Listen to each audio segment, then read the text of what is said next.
البدع والأهواء، أهل البدع العقائدية وأهل البدع السياسية. نقول بيننا وبينكم السلف، بيننا وبينكم الكتب، كان فيقول البدع بيننا وبينكم. بسم الله الرحمن الرحيم. قال الإمام البخاري رحمه الله: الباب الحادي والعشرون باب النوم مع الحائض وهو في ثيابها. Bab yaitu tidur bersama wanita haid dalam keadaan dia masih di pakaiannya. Yang diinginkan oleh Imam Al-Bukhari rahimahullah yaitu beliau ingin menjelaskan bahwasanya seorang suami boleh dia tidur dengan istrinya dalam keadaan istrinya haid, walaupun bahkan dalam satu selimut, dan istrinya memakai pakaian yang dia siapkan untuk haid. Atau maksudnya adalah yaitu tetap antara laki-laki tadi dengan kemaluan istrinya itu tetap ada penghalang, yaitu berupa kain. Jangan sampai tidak ada penghalang sama sekali. Baik. Hadisnya ini pernah kita lewati dalam pembahasan Kitabul Wudu. Baik. Kita lihat di sini qala Imam Al-Bukhari rahimahullah al-haditsus tsani wal ishrun ba'da 300 322. Haddatsana Sa'ad bin Hafiz qala haddatsana Syaiban an Yahya an Abi Salamah an Zainab binti Abi Salamah haddatsathu anna Umma Salamah qalat hittu wa ana ma'an nabiyyi sallallahu alaihi wasallam fil khamilah. Saya pernah haid dalam keadaan saya menyertai Nabi sallallahu alaihi wasallam di dalam selimut. Fansalaltu, maka saya melepaskan diri dari selimut itu dengan perlahan-lahan. Fa kharajtu minha, saya keluar dari selimut itu. Fa akhadtu thiyaba haidati, kemudian saya memakai pakaian haid saya. Fala bistuha, kemudian saya memakainya, mengenakannya. Faqala li Rasulullah sallallahu alaihi wasallam anufis. Rasulullah bertanya kepada saya, apakah engkau sedang haid? Qultu na'am, saya mengatakan ya. Fada'ani, maka Nabi memanggil saya. Fa'adkhalani ma'ahu fil khamilah, kemudian beliau memasukkan saya bersamanya di dalam selimut. Qalat,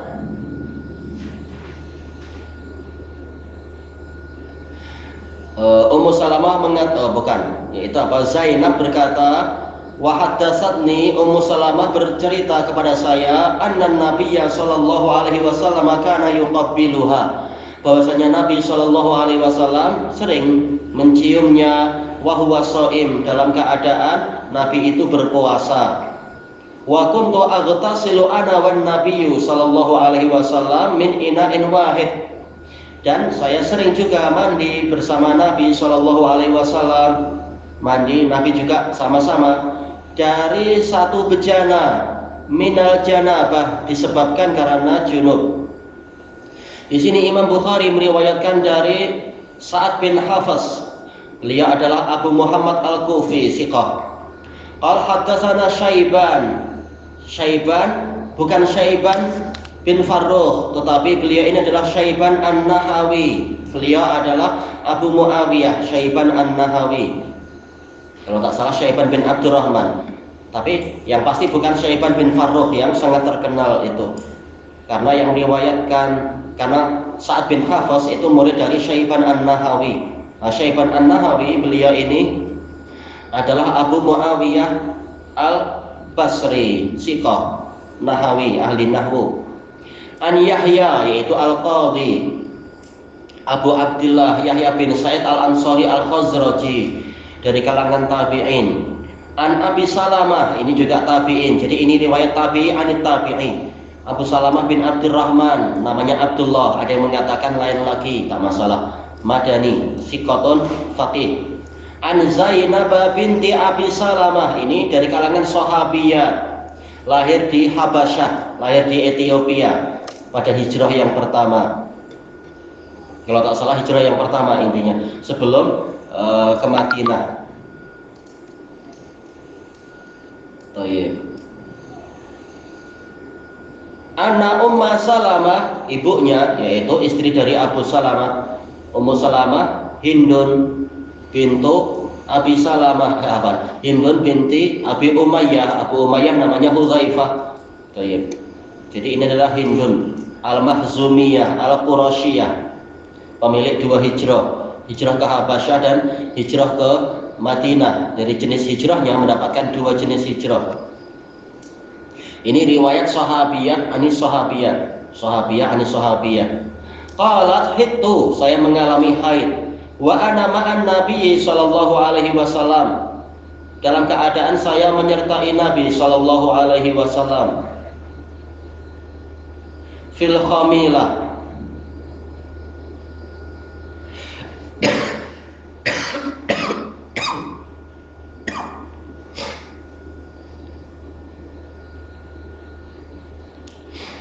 di dalam selimut. Fansalatu, maka saya pun keluar, yaitu salatu, yaitu melepaskan diri. Insilal itu melepaskan diri secara perlahan-lahan, yaitu sebagai bentuk penghormatan kepada Nabi agar Nabi tidak terkejut, terbangunkan dan sebagainya. Sementara beliau tugasnya banyak, beliau ingin rehat.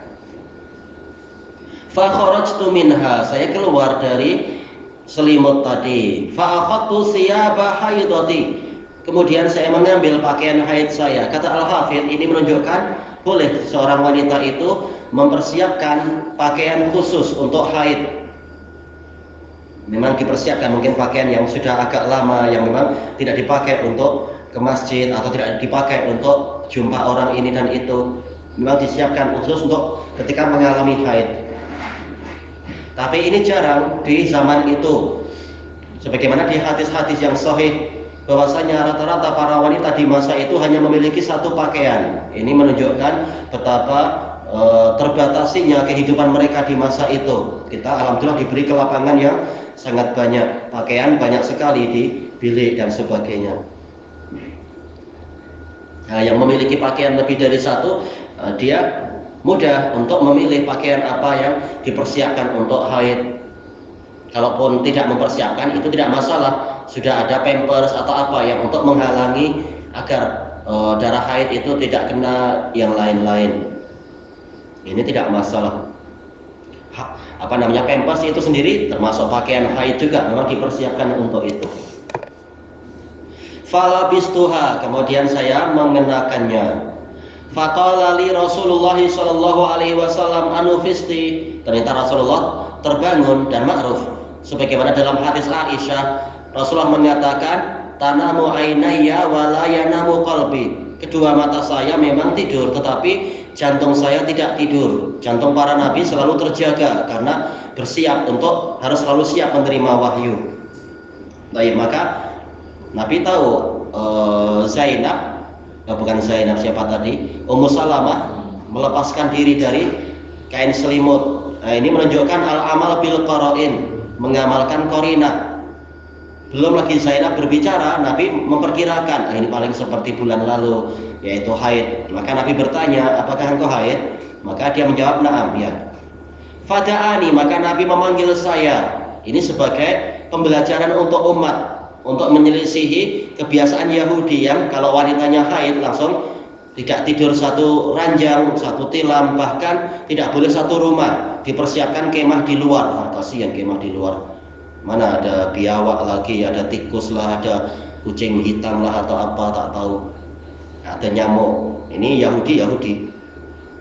Maka Nabi mengajarkan tetap istri itu di dalam rumah boleh tidur di atas satu katil, satu tilam, bahkan satu selimut, tidak masalah itu. Yang penting jaga jangan sampai melampaui batasan. Fa'akhadtu sebentar.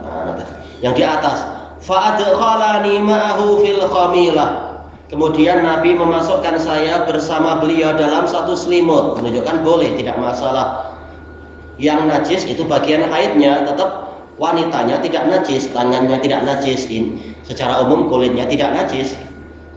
Najis bukan di bagian tangan atau kulit secara umum. Najis ya yang bagian yang terkena darah haid itu aja. Kemudian qalat, yaitu Zainab bercerita, wa haddatsatni Ummu Salamah bercerita kepada saya, anna Nabiyya sallallahu alaihi wasallam kana yuqabbilu wa huwa shaim.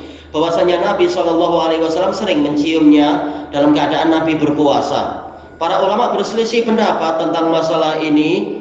Ada yang mengatakan haram secara mutlak, ada yang mengatakan mubah secara mutlak, ada yang memperinci, yaitu kalau orangnya masih muda maka tidak boleh, kalau orangnya sudah tua boleh.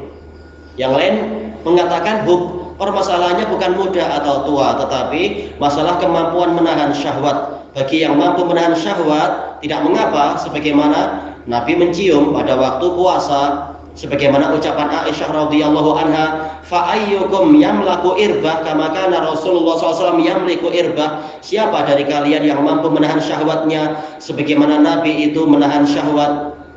Nah, bagi yang mampu tidak masalah, dan insya Allah rata-rata kita diberi Allah kemampuan untuk menahan syahwat dalam artian sekedar mencium tak akan kemudian langsung lepas kontrol, tidak ada break. Insya Allah masih mampu sekedar mencium, tidak sampai berlebihan. Maka ini tidak masalah.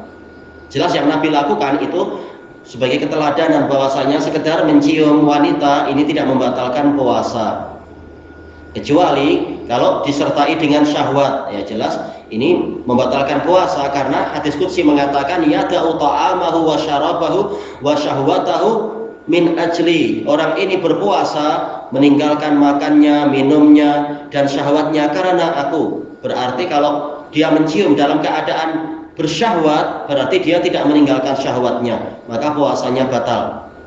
Tapi kalau sekitar mencium, bentuk rahmat, bentuk kasih sayang, ini tidak membatalkan puasa. Wa kuntu aghtasilu ana wan nabiyyu sallallahu alaihi wasallam min ina'in wahid. Dan saya juga sering mandi, demikian pula Nabi mengambil dari satu bejana, bukan fi. Kalau fi berarti berendam, tetapi min yaitu sama-sama yaghtarif, sebagaimana dalam hadis Abi Hurairah itu, yaitu menceduk. Saya menceduk, Nabi menceduk, padahal kemungkinan besar air mustakmal itu akan masuk lagi ke tempat tadi, ke bejananya, bejana yang besar itu, walaupun tidak mencapai 2 kul lah.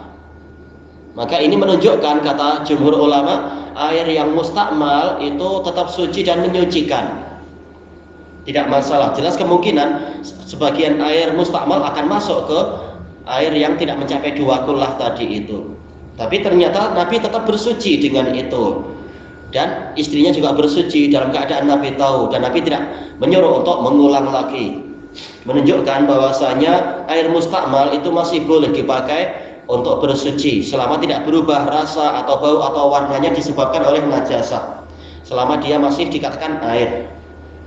Minal janabah, disebabkan karena janabah, bukan sekedar mandi biasa. Bahkan ini mandi janabah, hadas besar. Ternyata air mustakmalnya itu tetap suci dan menyucikan. Thayyib, ilahuna wallahu a'lam. Subhanakallahumma wa bihamdika la ilaha illa anta astaghfiruka wa atubu ilaik. Walhamdulillahi rabbil alamin. Jazakumullahu khairan. Iya, haid dipanggil nifas seperti dalam hadis Aisyah juga, karena sifat darahnya sama.